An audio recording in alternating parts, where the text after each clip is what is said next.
Elevated Grapes Podcast. Elevated Grapes Podcast. With your host, Sethi. Your host, Sethi. And stylist, Rashi Bindra. It's time to get started. Let's talk fashion, shall we?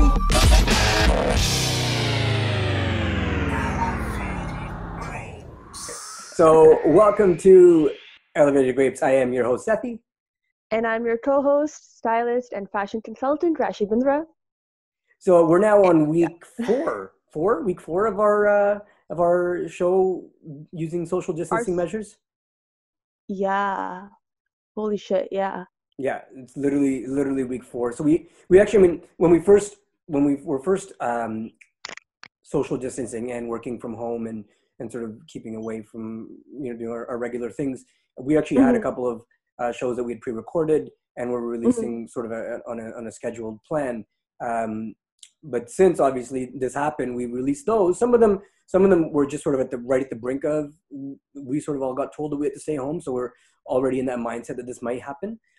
So for example, when we did with Kavita, like it was just happening, yeah. Yeah, that time. So we'd already started talking about that a little bit, but then since then, it's been a lot of just conversation like this that we're doing right now, where it's a lot of over the phones, recording over various different devices, using different web streaming application apps to record and provide solutions. And this is not just specific to us. Like we're seeing it across the board in so many different platforms, different industries, like a lot in the fashion world, but right across the various different industries, which is really, really nice to see that people are just finding this way to still bring content and bring solutions out to their target market. I think what's really what's shifting, and I think what a lot of people are realizing, okay, like first 2-3 weeks, fine, we're like home, we can't do shoots, we can't do this, we can't do that, and people were like, what's going to happen in the industry, what's going to happen in the new magazines and stuff. And what's really interesting, especially for me who loves doing photo shoots, and I was going crazy, is that now like all of us have jumped on this virtual photo shoot. So yes, there is the component of your phone, but at the same time, you're like, you are still being styled. You're still working with a photographer virtually, and he's on either different web apps, right? Like there's Google Hangouts, the Zoom. We're like sharing screens, and we're trying to still bring that same look and quality that we would have done if we were there. You're seeing all these amazing magazine covers getting very, very, very creative with their next issue. Like Vogue, for example, when they recently released, it was I think today or yesterday, their cover for the June and July issue, and it was an old photograph that was never published by Irving, and I'm blanking on his last name, and I have it with me somewhere. But yeah, we can put the link in the description so that people have it. Yeah, but it was just so beautiful. It's like if you actually go on Vogue's like Instagram and you see their cover, it's so simple, it's so beautiful, and it speaks volumes, right? There is Harper's Bazaar India, that version that popped up on my feed. They're actually doing digital covers and digital content, yet while they're able to do remotely their actual print issue, right? So, and it's really cool because they're getting, these like digital stars are doing their own photo shoots. And what I realized as someone who did one of those virtual photo shoots is we're kind of going back in time a little bit. Like back in the day, I think it was like 70s, 80s, or even 60s, or even earlier than that, there was no like stylist, no makeup artist. There was really a model and a photographer and a director. That's all there was. The model had to do her own, makeup. She had to have a proper model kit because she didn't know what clothes were coming to her. And the clothes were generally given by the person who thought about the shoot. Eventually the word stylist and the role did come along, and so did like makeup artists. But at that point, like models had to do their own thing. So even though today the only difference is that you have a makeup artist who virtually teach the model how to do her own makeup, I was like looking at this like interaction, and I was like, oh my God, this is what like models back in the day were talking about. They actually had to do their own stuff. So it's kind of just like interesting to see how we are being pushed, I mean, those who are in this industry, of course, how we're being pushed to be like creative and come together and yet make shit happen that we would have not thought if we were just going about our daily lives. So I think that's a little bit of a positive about what's been happening for sure. So Rashi just totally just went into the topic. We didn't get to introduce her. She's just like, Sorry. she has so much to say about it. Excited. She got excited and she's like, yes, we got to talk about photo shoots because I can finally talk about photo shoots again. And bam, she just went right into it. So Sorry. as you can hear, no, it's good. As you can hear, we're going to talk about sort of the change specifically to the fashion industry and what we're seeing on how photo shoots are being done right now, as well as other types of programs and classes that are accessible to folks in the industry and that they can take advantage of to still keep active, still keep relevant, and learn how to adapt in this new market. Because whatever's going to happen, I mean, you know, we're already starting to hear bits and pieces of talks about, you know, slowly reopening certain aspects of different industries and you know, over the course of the next, you know, whatever it is, 3 to 4 months. In the States, you know, different states have their own authority based on a regimented plan to open. In Canada, I mean, you don't hear it as much, but there's rumblings about it. So, you know, as much as things may open in the near future, it's still going to take a lot of time, I think, before we get to a point where we were, you know, pre sort of of course scenario. So there's a lot of things that we can do as industry people to take advantage of the programs that are available to us, to look at a different way of doing photo shoots, like Rashi just mentioned, and we'll deep dive into that a little bit more, into your specific example, because you just did one, and how that worked out, what the pros and cons of it were, what things you learned from it, and how you can, you know, better your next experience. So you know, you touched on, let's get into the photo shoot conversation first, because I think that's really interesting. So you just touched on one that you recently did. I mean, obviously there's examples from Vogue and Bazaar India and some other larger and sort of groups that are doing it as well. But, you know, as an independent stylist and creative director, I mean, this was your first opportunity in this environment to put together a photo shoot virtually. Yeah. So talk about how that came about, what the initial conversation was, and then we'll go sort of move into the rest as to how the process went about. So I think it was like a couple of weeks ago, or no, it was last week. Yeah, it was last week. I was expressing the frustration that as much as like I'm doing my best to adapt to everything and I'm, you know, to be myself busy, but I miss creating. I miss being on set. I miss clothes. I miss, you know, the like bringing a vision to life. And I was scrolling on Instagram and I started seeing these like, which seems to be everybody's pastime right now. Yeah. A lot. I had watched one of my friends complain yesterday. He's like, I think I'm going to delete Instagram or deactivate because he's like, I'm worthlessly spending so much time on there. And I was like, you know what? Delete it. Don't deactivate. Delete it for a little bit just to get yourself away. Because I mean, people are trying to find things to do with their time, right? So, anyways, sidebar. Go on. No. But it's true that you said that. But thankfully, because I've been trying to keep myself busy, when I go on Instagram, it's to go for the which we'll talk about in a bit too. Is like for the Instagram lives on the fashion world and the way they're doing their lives, which I love. Like I absolutely love that. Sorry. Anyways, back to the photo shoot. The photo shoot. Sorry, yes. I'm excited. This is like my world right now. So I'm like, just make some notes because we have to talk about the Instagram lives. We got to talk about the master classes. It's gonna be a nice long podcast for anybody that's listening. Yeah. Hopefully, I don't like, you know, hit my camera again like I just did right now. So the photo shoot. So I was like scrolling and I started seeing these hashtags, like this virtual photo shoot, FaceTime shoot. And I'm like, what is this? And me being me, I started randomly messaging a couple of my photographer friends and a couple of my mentors who I like talked about this stuff. And I'm like, what's this? Why am I not doing it? And they're like, it's through a phone. I'm like, yeah, but there's more to this. So I actually picked up the phone and I spoke to one of my, who I consider like a mentor because he's always guiding me for like certain things. I was like, how do I do this? And we had a conversation about whether it's even worth it or not. Has he been on our show before? No. Oh. No. Not yet, but okay. Like, let's see for the future. And I was actually having this conversation with him. I was like, you know, would this be worth it or not? And, you know, he was like, because he's at such a high level of what he does, he was just like, see, for me and stuff, and a lot of it, it's not worth it. I'm like, yeah, but Like what's not worth it? I What was his like? What was his background? What's not worth it?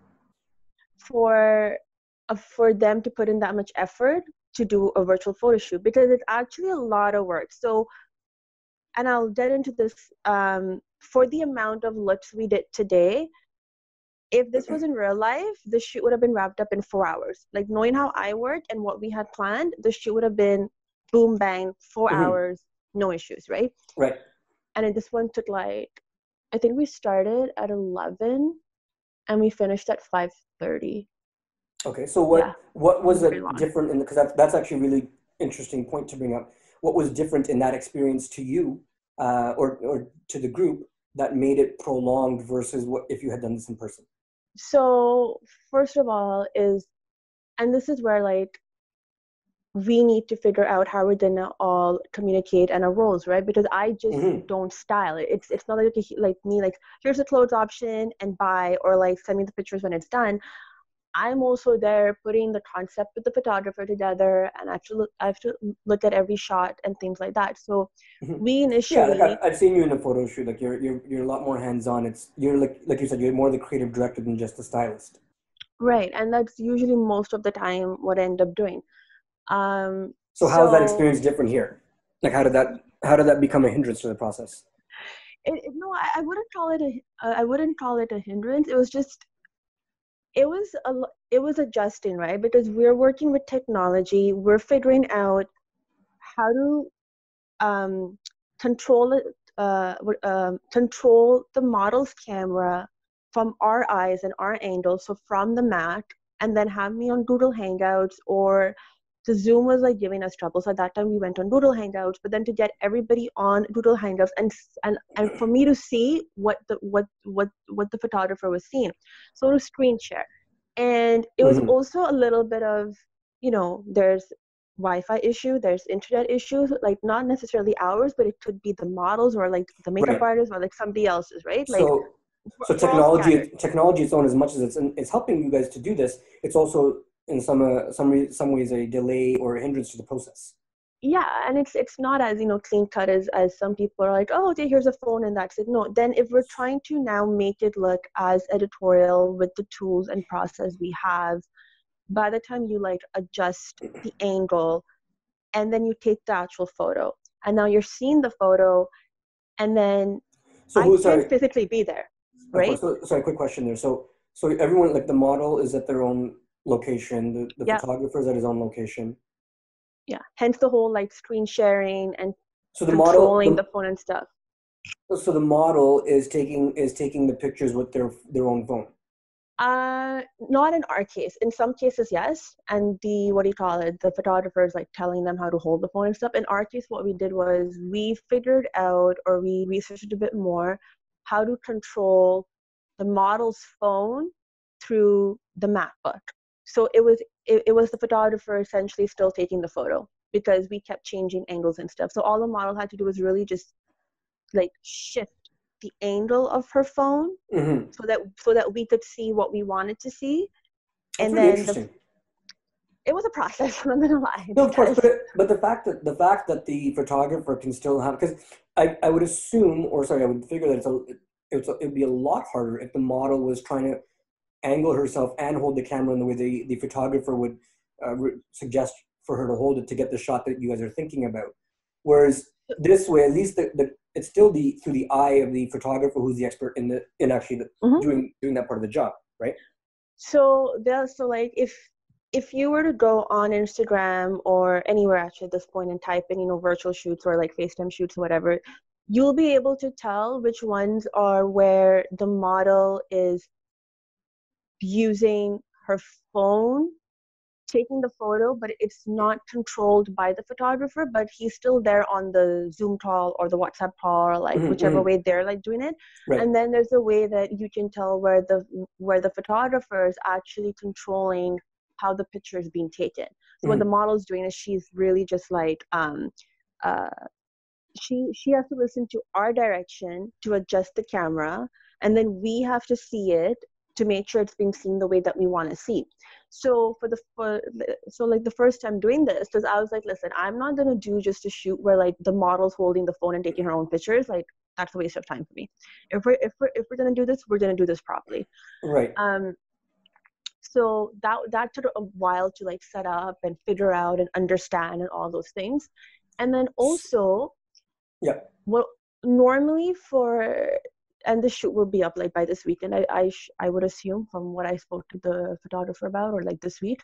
Normally when the makeup artist will do makeup on the model, if the look would take 30 to 45 minutes to do, this one took over an hour, because we're on Google Hangouts, like that's what we used for like our shoot, and FaceTime, I think it was, or something. Anyways, the makeup artist was literally going step by step with the model, what to do, how to highlight, how to get her face done for the look that we wanted. Yeah, because that's another huge part of the process is the makeup artist is not available to do that, for her. So the makeup artist has got to coach the model through, which is not also easy, because again, the makeup artist's ability to do certain things, even with like, it's just like a chef. Like a chef can be in the kitchen, tell you how to put the recipe together, but the chef knows if there's a piece missing or if there's something that needs to be added. And sometimes that's just inherent. You can't tell that by a recipe. Absolutely. So, right? So it's the same thing on the creative side. There's going to be that hindrance. So what did you guys find from that experience as to how you could potentially better that next time? I think really a lot of it's going to really depend on, I mean, now that we know which way we like to do it, so the setup will be a lot faster and easier. But again, there's going to always be room, because again, someone's laptop, someone's phone, someone's Wi-Fi, someone's internet. I'm not talking about the technology and stuff you guys can't control, because that's going to always be an issue. But I'm talking about the process. So, you had this experience where you had the artist having to coach. Is there a better way to do it that you guys have learned from this one experience? Technology aside, I think we just have to be we would have to be a little bit more. Actually, no, because we were in communication this whole week. As we locked things down, like all of yesterday, we were back and forth. Like I was like cutting and pasting each item and which look I wanted and how I wanted the accessories and all those things. So it was just time consuming. Like that's I think what one of the things we've realized is that it's actually very time consuming to do this. It's going to be, right? Because digitally. The professional that's required to do the specific job is not hands-on at the location. So, for example, like you just gave with the makeup artist. Now, the makeup artist can direct the model how to apply the makeup in the way that she's looking to have it done. But is the model going to be able to execute that in the same manner that the makeup artist is expecting it to look? So now the question is, if it's hard to do on the spot because you're directing and there's a time crunch, the potential solution could be, well, the makeup artist and the model spend some time ahead of time in the week practicing, as much as that's time consuming for everybody. But if you want the shoot to come out with that professional look and have the look that you're anticipating as a stylist and creative director in a manner that the photographer can get the angles that you want him to get, and based on the way the makeup is supposed to look, sometimes right in the moment you may not get the exact final product if that's the first time the model is doing it. But for example, it's like you trying to execute and build like the perfect, I don't know, tiramisu. You do it the first time, you're not going to get it right. But you do it 15 times over, you probably get closer to what the product's supposed to look like at the end, or feel like, or taste like at the end, right? I think part of that depends on also the experience of the model, because of course. does make that does make a huge difference. I mean, and we had decided to keep the look a lot more simpler, but again, even to achieve that simple look, it takes time. If we had done something crazy, for sure that would have been like a trial practice sort of thing. And again, the models may not also have all the tools that the makeup artist has, right? Or like even myself, like there were so many times like I was like seeing through the screen and I was like, oh my God, I need to be there. I need to tuck this in. I need to like clip her, like, you know what I mean? And thankfully, like her mom jumped in and I'm like, can you clip her back? Can you do this? So So I mean, this model nice. Had assistants at home that could help there, but you're not going to always have that. But that's part of the learning process. I mean, sometimes it's going to have to be that you're going to have to stop that specific shot and be like, hey, your shirt or your blouse, for example, in this scenario, it's flaring out where it shouldn't, you got to stop and figure out a way to tuck it. I'll tell you when it looks right, kind of thing. Yeah, 100%. Like it And that's was. going to be a natural delay. So that's part of what you're talking about, where a shoot that would maybe take 2 hours, because you guys could jump in and be like, fix this. The makeup artist could be like, I know what to fix here with the eyes. The photographer's like, well, I know what to fix here with the angle. You guys can do it without having to communicate that with the model. But now it's like you have to rely on them to see or to understand what your vision is, and stop, fix it, and then start again and get her back in her groove. But to be honest, as much as that was the part that was time consuming, it also allowed us to get creative, because so when we put together, like, so we checked the house, like her house, like before, to ask for pictures and stuff like that, obviously. But then as we were doing the shoot, there were times where I'd be like, no, let's leave this element in, because it gives a 3D look to it, or it gives this. And these are things that you're not going to know until you're actually there. And then how you see through, and what was happening is that we were right away seeing how this looks through a lens. So that's one of the big differences, right? Because when you're on set, when you're on set and you're like, putting it all together, and when you're imagining something, at that time, there is a difference on how you imagine something through a lens and when it's actually there. Yes, you're in most cases, you see the photos on the camera or like on the laptop and stuff like that as it's happening, but it's a very different eye, and it's a very different experience to right away start a shoot through a lens, because you are like, thankfully what we wanted worked in terms of outfits for the majority of it. But like there was one where I know this, like if I was there in person, I'd be like, oh my God, this is great. But now when I'm seeing the photos, I was like, this is not wow, but these other elements, like these other photos are wow. And I could see that right away. So those things do make a big difference. And I think that's where the time-consuming part comes in. There was something I was, I don't know if it was Instagram or TikTok, but like there's a lot of photographers now that are, I mean, I say the photographer because that's whose pages there are, but I don't know who's involved in the actual shot direction of this. But, they're doing a lot of shoots even at home with themselves or with like whoever's in their house with them. And they're just using simple things around the house. But these shots, when you take them, like they just look so incredible. Like I remember there's one photographer, I guess it was with his girlfriend. And so he's like, I'm going to take the shot of you in the bathtub. But what he did was, and obviously a lot of it comes down to the editing. So, they filled the bathtub with water. She lies down in it. They put something in there to give the water a bit of like a hazy look. And then they had like little flower petals, not petals, but like the actual flower with the petals hanging out. And they dropped like around her head. So they put like, I don't know, 4 or 5 of them, whatever it was. And then I forget the fourth, he added something else. He took the picture, but then we obviously added the effects, and when he edited it afterwards to give the shot that they wanted, it literally looked like she was in a lagoon.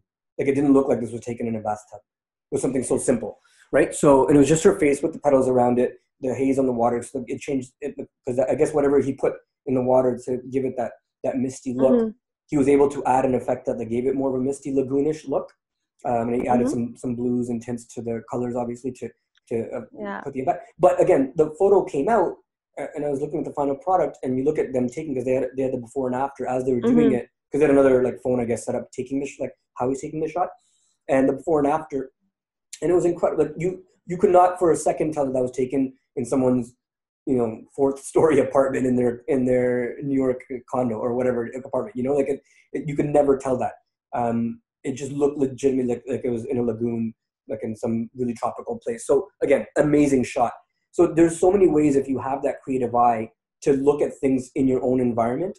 And if you think about it from a different manner than just, your bathtub or your couch or, this is the other one I saw, I forget, even an ice tray. Like this guy had he took the picture himself. It was a clear ice tray. He emptied it out, put like sprayed a little bit of like misted, like sprayed water on the tray itself on the bottom, and then dropped a few cubes. And then he basically put himself underneath it took a picture with his hand like this. And so when you see the actual picture, it's like his hand, right? Mm-hmm. There's cubes around his hand and just his eye poking through this portion of his hand, like between his thumb and his index finger. So, and again, he added some effects to the final product, but the photo, like, it's beautiful. I was like, holy crap! Like, this guy took a simple ice tray that's in everybody's freezer. I mean, his was clear. It wasn't one of those plastic ones that were colored. It was a clear ice tray, and just with a little bit of water, a little bit of ice cube, and just positioning his face between like the gaps in what he used as props. And it was one of the most incredible photos I've seen. But again, something so simple in his freezer that probably took him 2 minutes to think about, but he has that creative eye and that ability to think beyond what we see on day to day, right? And I think that's what we're seeing more and more. Like there's also photographers who are doing photo shoots at home, even if it's their like bedroom, their couch or whatever. But because it's sometimes being simple brings out the best stuff. Like even the shoot that we did, it's not like the clothes were like designer wear and couture and 10 things flowing. No, I just stuck with one of the most simplest basic concepts in the entire world. And as we were like looking at photos, I was like, this is actually really nice. It's coming out really nice for like what we're doing and where we're doing it. So sometimes it's, when we were growing up, there was that acronym, keep it simple, stupid. Sometimes it's really just KISS. It's like keep it simple, stupid. And it's just so beautiful. Yeah. Of course. You can, if you can position the photo in a manner where you see in your mind what the final product would look like based on what you can edit with it, then it doesn't the actual photo itself doesn't have to be the most elaborate or glamorous, because you can work with the photo that you see through the lenses you were mentioning and then build it into the final product that you're anticipating it to look like. And this is going to be, it's Irving Penn. That's the photographer whose mind I think is the Vogue cover. Sorry, Anyways, back to our topic. We knew you'd come back to it. I'm a nerd, okay? I'm a geek and I'm a nerd. Like you don't have to tell me twice. Gee, thanks. Yeah. So and going back to the whole idea of people being creative with just simple things. If you even look at what Alexander McQueen is doing, oh my God. So what they're doing as a brand is that they started this like Alexander McQueen Creators Challenge. And they'll post your stuff on their stories if it's really wow. But the whole concept behind it is that, push yourself, right? To like either sketch or draw or like make a pattern with what you have at home based on obviously their, designs or like their like fall pieces and things like that. And when I was scrolling through their Instagram and I was like, okay, I'll try it, because I'm not like a designer, but I was having fun trying it out. You know what I mean? So I told myself, like, it doesn't matter whether it's proper or ugly or pretty or beautiful. It's not a competition. I am pushing myself, and those 2-3 hours of trying to draw a pattern was actually very calming and relaxing. And same thing. And then when I was like seeing all the hashtags and the comments, no one cared about who's better than who. First of all, there's so much talent out there. Okay, so hold on, we have to stop there. You're not paying attention to the time. Yes. Yeah, we gotta take a quick break. We gotta take a quick break. We're gonna actually come back to that and then talk about the second part of what we wanted to discuss was specifically that, like these different things that are happening online that we can all take advantage of in the fashion industry. So we'll be right back after this break. Hey guys, we're taking a quick break just to remind you where you can find our podcast online. You can find us on YouTube, Spotify, Apple Tunes. Apple Music. Or you call it Apple Tunes. Whatever. Right. You can also find us on TuneIn, on Google Play, and of course Instagram when we do it the first Tuesday of every month. And Facebook here and there. Here and there. Here and there.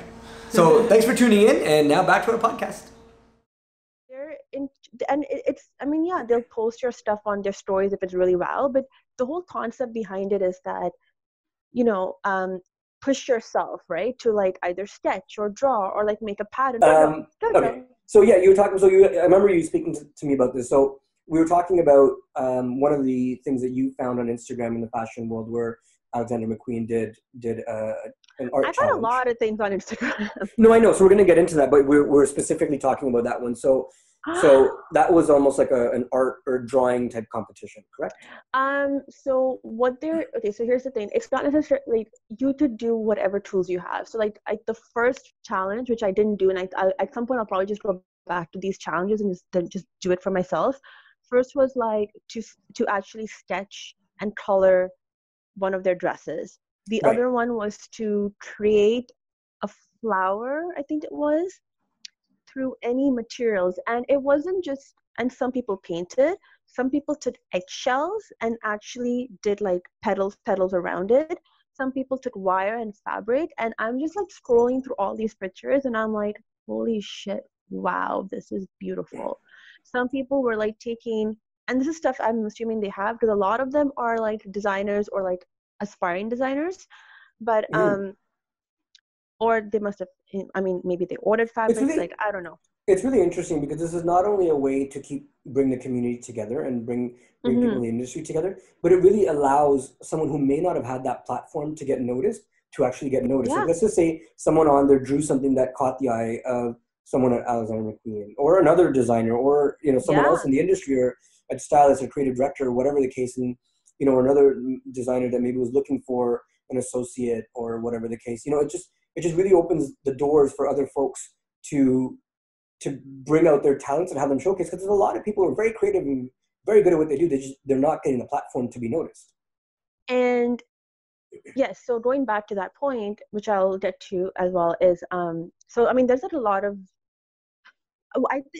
what I was trying to say is that there's so many different ways to do what they're asking to do, and some people who just like to sketch or paint just do through sketching or painting or charcoal and mixed media, and some are really being creative. And what's nice about this is, yes, everybody's coming together to, even if you like read the comments, people are tagging their friends and people who they know, and a lot of people are also saying thank you, this is keeping me busy, I'm trying something new. And to your point, yes, you never know who's seeing your stuff on Instagram now, because guess what? Editors, agencies, designers, brands, big companies, they don't have that much to do anymore. They're going to be on Instagram looking for the next stylist, the next designer, the next writer, the next magazine editor. Now's the time to put yourself out there with your talent, like no matter what it is. So this goes back to my point when I was talking earlier about how initially one of my like photographer friends was like, oh, it may not worth it for the amount of effort it is to put my name on a virtual photo shoot, because really it's a phone camera and all of those things. And I'm like, yeah, but for me as a stylist or creative person who wants to go to the next level, and if all these editors are not as busy as they normally are right now, for me to keep putting out different content, the right content, yeah, during this time is going to be in my favor. And then he's like, yeah, for you, that's actually the point to do it. You know what I mean? So like, this goes back to like who you are, what are your goals, what do you want to achieve? Use this time to, yes, it's very difficult, it's very sad, and we have spoken about that and we understand that. But if you are trying, or if you have plans, or if you want to do something, or you want to try something, now's your time to do it. So the other you thing, really don't know who's looking.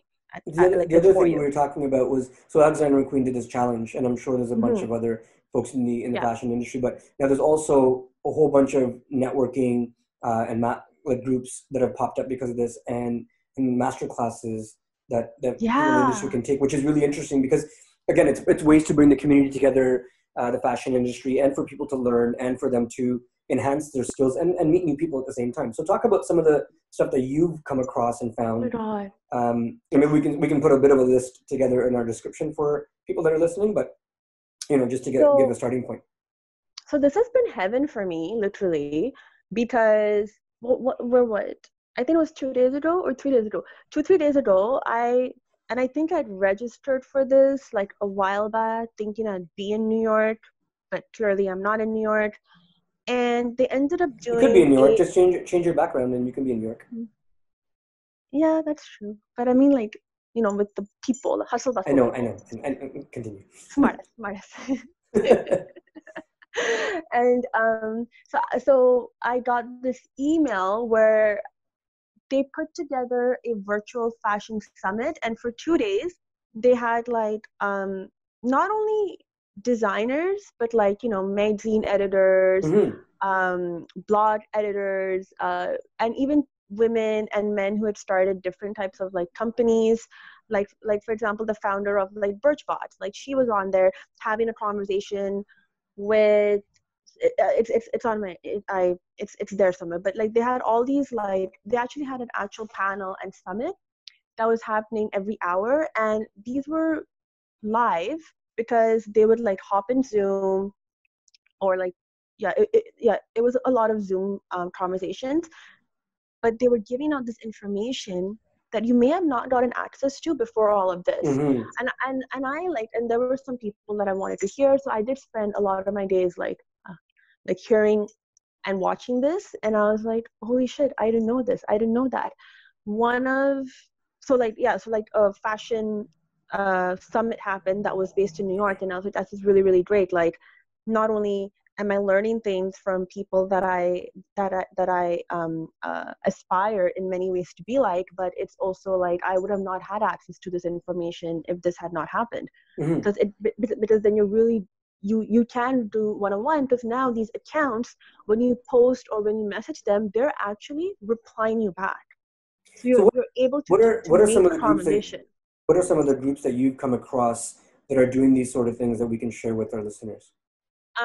So getting to that, like definitely the fashion summit, which I'll put the link down.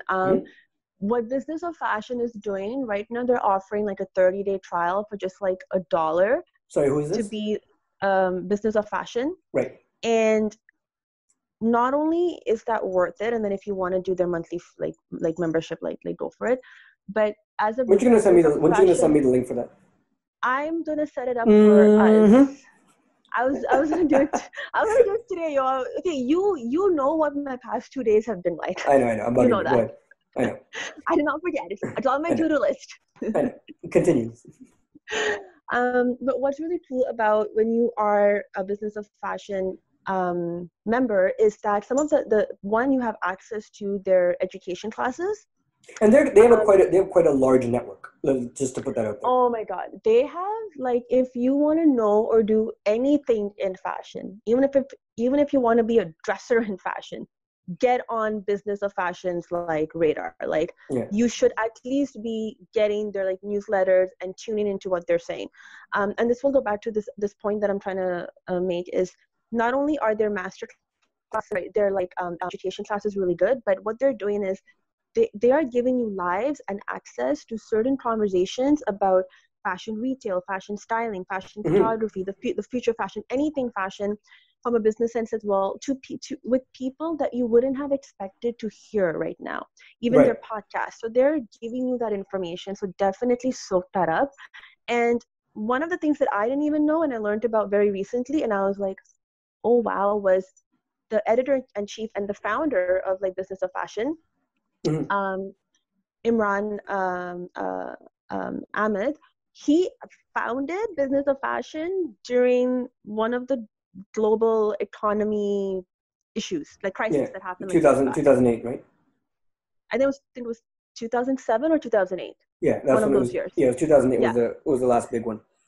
Okay, that was when the credit crisis happened. Yes, so he actually found it. So now here's the very interesting part. He's a journalist, and he was like, blogging about fashion, just like writing whatever, but not the fluff, like the why and the who and the real meat.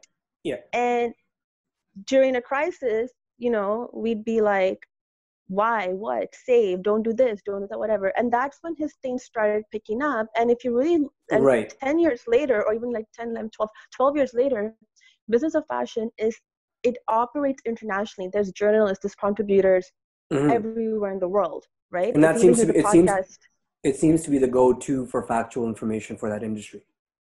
Yes, and there's no shortage of content, and it's not just la-di-da stuff. It's intelligent conversations that I'm not saying go and agree with everything they're saying. Sure. You have a different opinion, but it will make you think. I would hear some of their podcasts and I'd be like, oh, even I didn't see this part, or I didn't realize that this is really cool. I'm learning something new. Right. So they're definitely a really good go-to source. Okay, so when you and I know you've touched about the Instagram lives, but I know that was mostly on the entertainment aspects.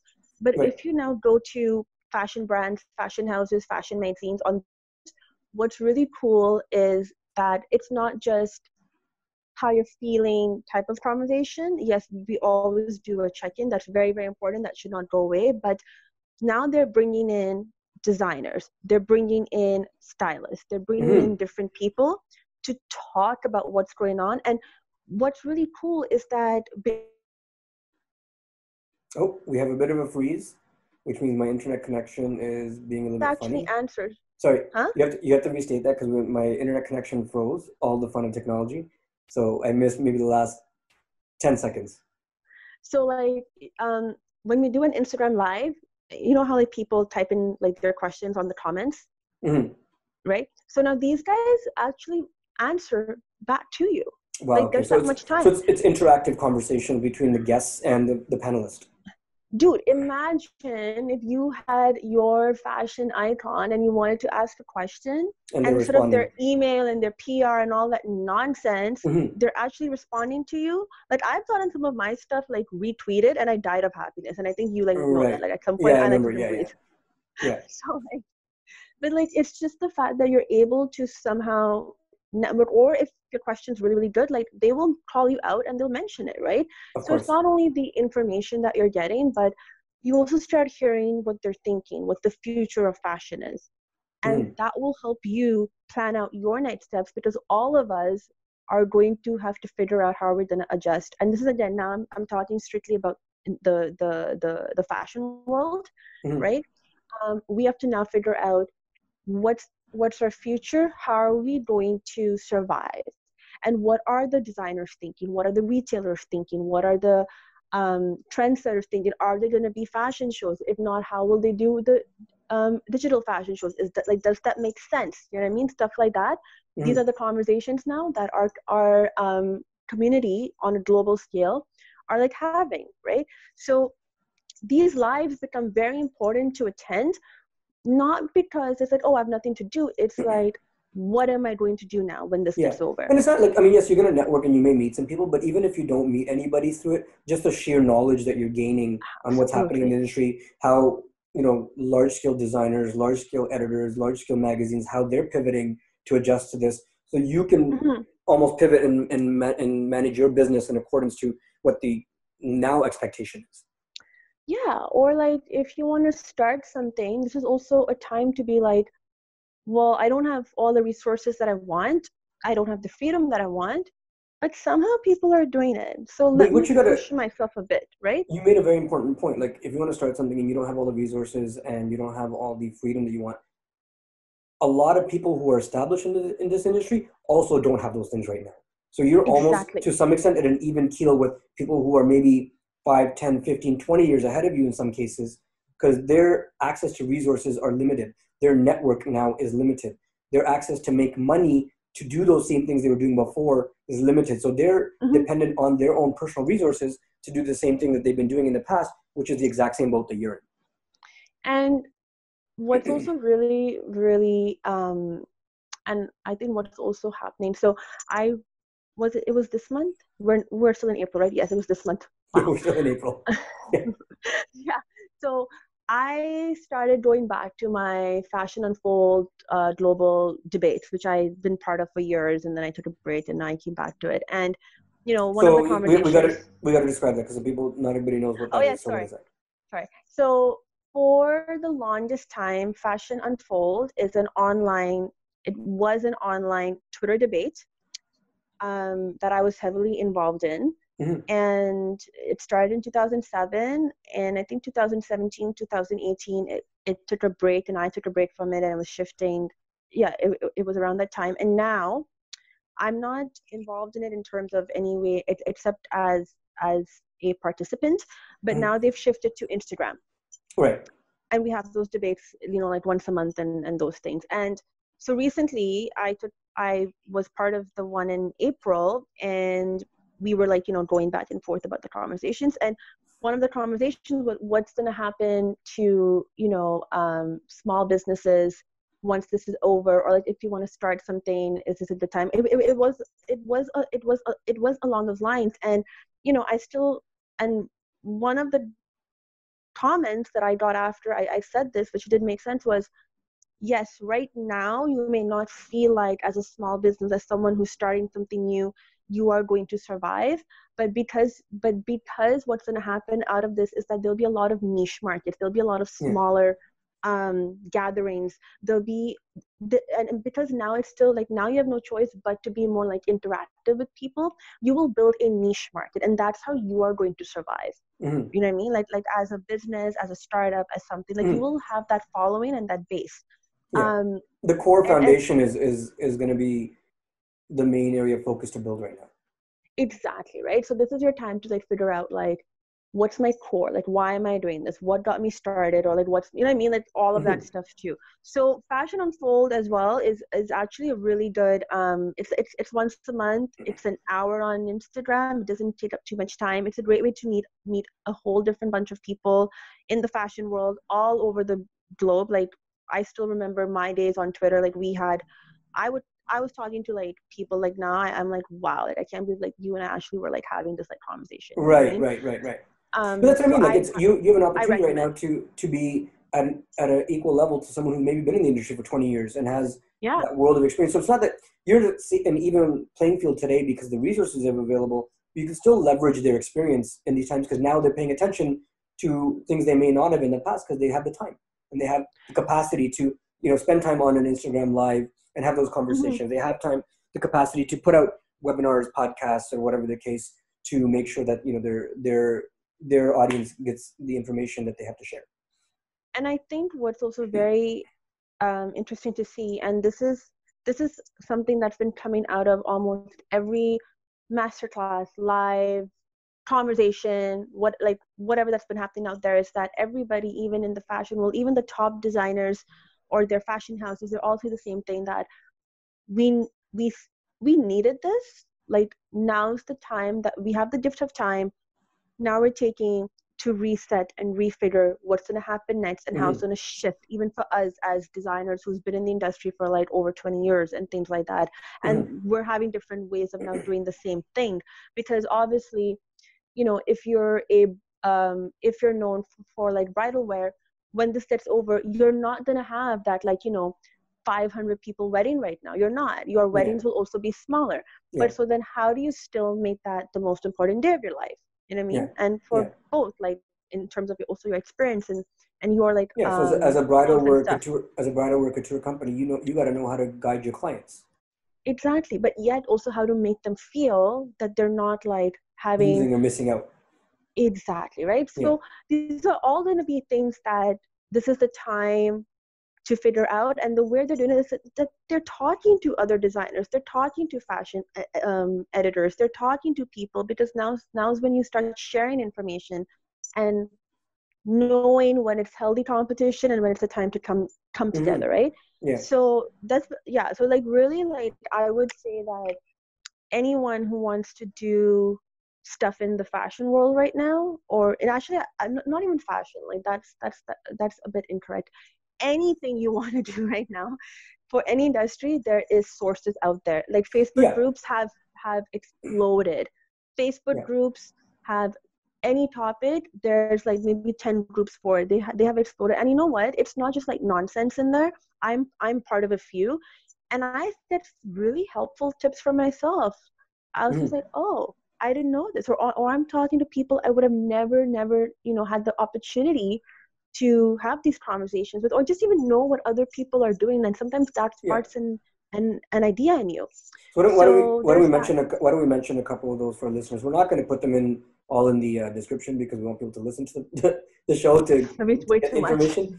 Well, it's also we want people to listen. We'll put a couple there, but we want people to listen to the show to get the information as to what resources are available. So which ones have you found helpful? I'm on Women Who Freelance. I'm on Society Gal.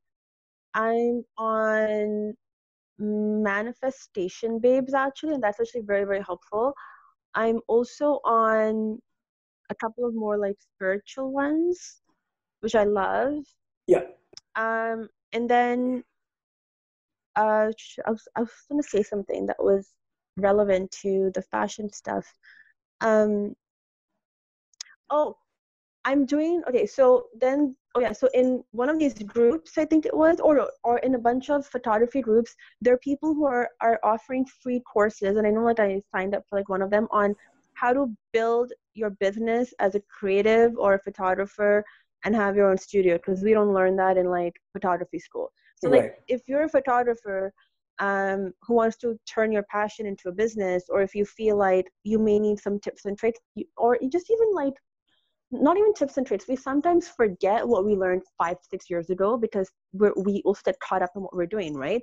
Mm. That's like one of those resources you get. There is a site that's offering all types of master classes, from fashion to business to all of those things that you can learn, and it's a monthly subscription. There is, Are you going to name the site, or oh are you yeah, just going to leave it a mystery? I'm trying to think of the name. I'll probably list that one because I think it's called Master Classes. Like I have to like Okay. look that up because it Okay. keeps popping, but I don't catch the Yeah, name, and yeah. somebody else told me about it, right? Okay, that So one there's we'll that put in one the too. description. Oh, and then there's free courses at like at like Harvard and Yale. So anything Of course, yeah. Those are out you there for sure. wanted to learn, like which you didn't think you'd be learning, like just it's all self-paced. Just like get in there, And it's free. and it's free. Like come on, you Yeah. can say that you went to like one class at Harvard. Like that's so cool. Yeah. That's like a Gilmore Girl moment. Fantastic. So we covered some interesting stuff today. We talked about, styling a photo shoot virtually and the learning process through that. We also talked about, just in the industry, what different fashion houses, editors, magazines are doing on Instagram to bring the community together, and the access you get through that as a participant in the industry and the learnings. And also just master classes and things and resources you have available to help think about the business side of your creative endeavors and how you want to build those given what's going on in the market today.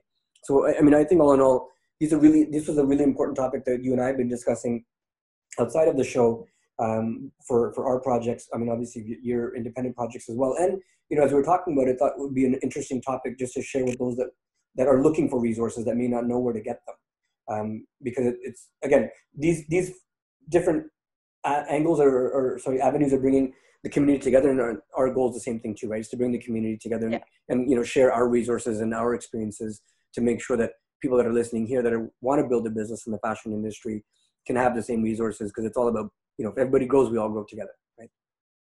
Yeah, I mean, you can That is learn that is my final thought.